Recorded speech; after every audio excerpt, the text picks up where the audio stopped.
Hello, lovely people who cannot sit at home. Thank you so much for joining me. So this video is going to be an interesting one. For a while, of course, I have been looking at what's out there in terms of on YouTube and on TikTok in terms of content and where you should go in Ontario. And a lot of times it's the same stuff. And a lot of times it's the stuff that's so overly crowded that I personally don't go there anymore. Like, at least maybe off season I would go, but I do not really go in those places anymore. But there are alternatives that I would like to suggest to you so that you can experience kind of similar feel of whatever that main destination is, yet it's going to be a bit less people, it's a bit more manageable to go to. And before we head right into it, I wanted to tell you about my new Weekend Getaways road trip journal. This just recently came out on Amazon. It's one of my books. It's all about weekend getaways, and I'm gonna link all of the information down below. And I also have, of course, my regular Ontario road trip journal, which is the spring and summer for daytime tripping, and my fall winter if you would like to go on a day trip in fall or winter. So please check out those books, and without further ado, let's go. So the first stop I want to talk about is one of my actually favorite places. It's the Toronto Islands. Great place. I'm not by any means saying not to go there. It's just that it's been very, very busy pretty much all the time. The ferry is busy, on the island is busy, on the way back it's just hours to get back onto the ferry. It's a whole procedure to get on there. So my suggestion, Tommy Thompson Park. This one, honestly, I wouldn't even be able to choose between Tommy Thompson and Toronto Islands because they're both my favorite. I like Tommy Thompson, especially lately, because there's not as many people and you still get that feeling of being on the island, being near the water. One of the cool things is that you can rent a bike. Now, over here is my trail that I did. You can do all of the trails. You can go even further up until the lighthouse, which is, by the way, I highly recommend. Just make sure you have enough time, enough daytime, because there were a couple of times when I would arrive there later and it would already be kind of getting darker and you don't want to really be there in the middle of the Tommy Thompson, far away from the city when it's getting dark, because there are some animals here and just in general.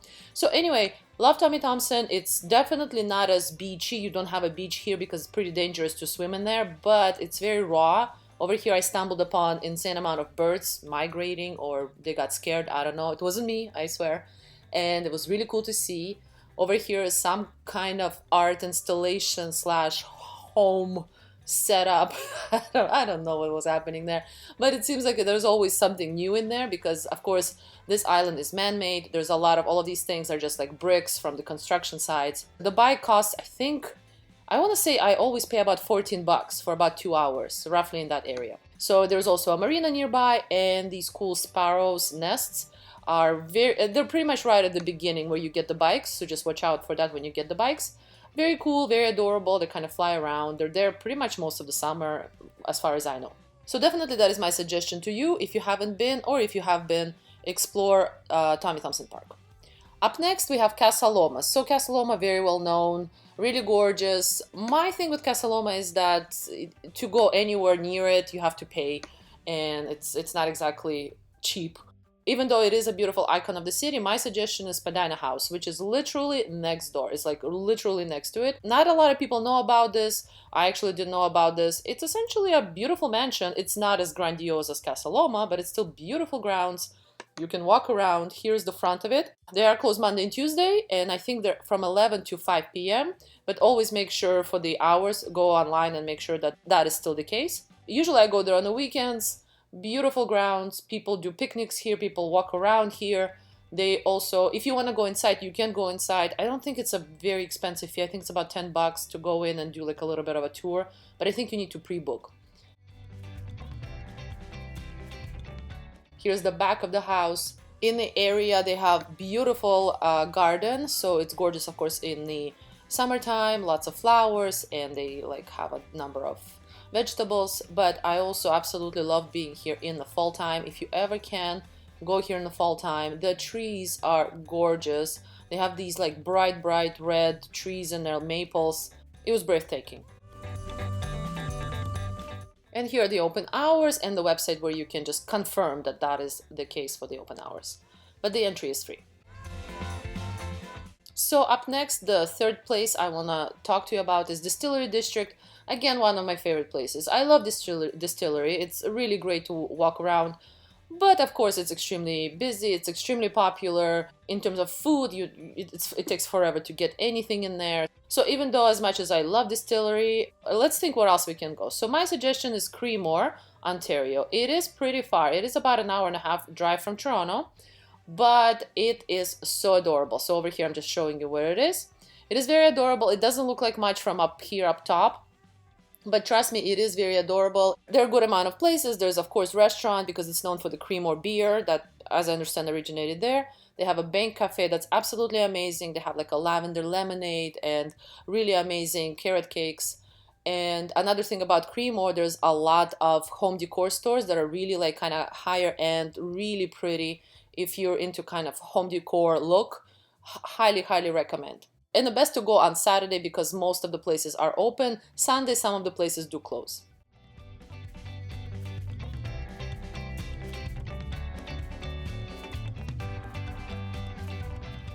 All right, the next spot that of course is also amazing is the Toronto Zoo. So I've done a video about it. It's a great place. I personally only go into Toronto Zoo in the winter time. That is because it's less expensive, because the fee actually, entry fee is less, and there's less people. So over here I'm showing you the map. My thing with Toronto Zoo is that in the summertime, the entry I think is like about $35, roughly, I don't know. And the parking is also about $15. So if you go there with a family, which is what we do, it is a whole event. Like, it's an expensive event. So even though I'm not saying not to go, please go. But my suggestion to you is there's another zoo that is very cool and is completely free. So over here, I am showing you how far it is. It is in Peterborough. It is called Riverview Park and Zoo. So as I mentioned, it is free to enter. The parking is also free. So right there, you're saving a lot of money. One of the highlights for me are the otters. They're very adorable. They have like a whole pool over there. There's a feeding time. I think the feeding time is 1:30 and 4 o'clock. They get very excited and they're very like, they're just so fast. It was hard to film them actually. So definitely check them out. And overall, the zoo is, of course, it's smaller than the Toronto Zoo. By the way, Toronto Zoo is the largest zoo in Canada. So of course, this is a smaller zoo. But especially in the summertime, all of the animals are out.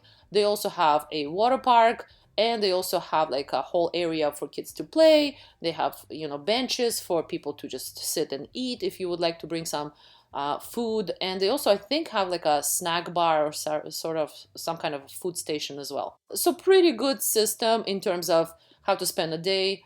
Parking usually is busy, but there's a good turnaround, so people leave and people come, so it's definitely possible to get parking. And I also loved how you have kind of like the view onto the river over here. Peterborough also in general has lots of things to do, so definitely check out what else is there in the Peterborough. I've done a number of videos. Up next, we're gonna go into the Grotto, Prince Peninsula National Park. Oh my goodness, this place, I love it. It's, of course, this is icon. This is what, Ontario is known for. But I cannot be going there in the summer. It's just insane amount of people. I remember one time the car lineup was all the way onto the main road and like hours and hours of wait. So no, I'm not going there in the summer. My suggestion to you is, it's called Big Top Lighthouse. Over here, I'm showing it. You don't need, this is not a park. This is just you park, and I think it's about $3 for like an hour, and you explore. It's the same gorgeous turquoise water. You have a beautiful lighthouse. You can, if you want to do a picnic, you can do a picnic, but you can just walk around. We were there in the morning. There was not a single person other than us. Really great area, and the boats are here, and the main Manitoulin ferry also passes you by, so you see a bunch of stuff. Another thing that this is kind of together with this is Lions Head Harbor Lighthouse. This is near Lions Head, which by the way is also fairly challenging to get into, but Lions Head Harbor Lighthouse, it's pretty much free, gorgeous spot, highly recommend.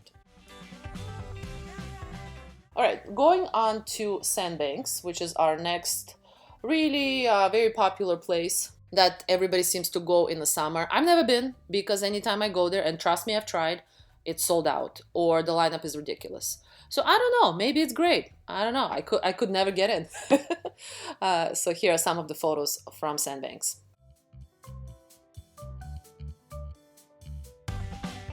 My suggestion is Amherst Island. This is fairly close to Sandbanks. It is an island right over here, and it's a whole island. So what you can do is you take a ferry from Mill Haven over there, and it gets you to Stella, which is across from over there on the island, and then you have whole island to yourself. The ferry, you don't need to book. I think it's about $10 per car. It goes on the hour, and just check the schedule online if you would like to make sure. And here's the kind of shots of the island. It's very cool. There is a beach, so I mean you could swim probably in there. To be honest, I haven't tried. There is on the island there is not much. There is a burger place, which is by the way amazing. There's a farm that was really nice, and the beach. So that was about it. We actually stayed at the Airbnb on the island. It was a lot of fun, but you can just come back onto the mainland and, you know, maybe you have a hotel over there. All right, next one and the last one, this is the 7th point, is Algonquin Provincial Park. Now I'm gonna stir some, ruffle some feathers over here. This is my view of, I've been to Algonquin 2 times. This is what I remember it. Very flat, lots of water, lots of greenery, very flat. For me, not very interesting. My suggestion is Killarney. Now, of course, if you've been to Killarney, a lot of times you go to Algonquin, you need to expand. But if you have not been to Killarney, I think this is the beginning. This is the beautiful, kind of gorgeous spot that you need to try. Of course, for Killarney, you do need to book a campsite. I would not suggest going there for just a day trip because it's just too far from Toronto. You can also pre-book kayak, and I highly recommend that as well. You can do a number of hikes. There are very famous hikes. One of them is the Crack that I'm going to talk about in a second, but here's a smaller hike. If you go to the main Killarney Provincial Park entrance, they give you a map, they show you everything. I highly recommend pretty much all of the hikes that they do recommend. My favorite is by far is the Crack, which is over here. These white, gorgeous blocks. You get the most amazing view of Killarney. I would not say this is a beginner friendly. This is fairly hard hike. I think it's about 4 hours, depending how fast you are, of course. Make sure to wear shoes that are not slippery because you do need to climb up. But I highly recommend this hike and Killarney Park in general. Like over here it was raining and it was still absolutely breathtaking.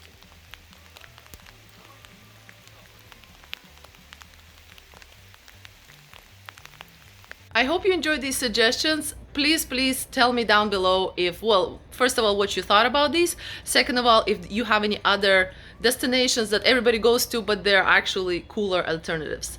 I would love to hear that. Thank you so much. Please subscribe, like, and share, and I'll see you next time. Bye.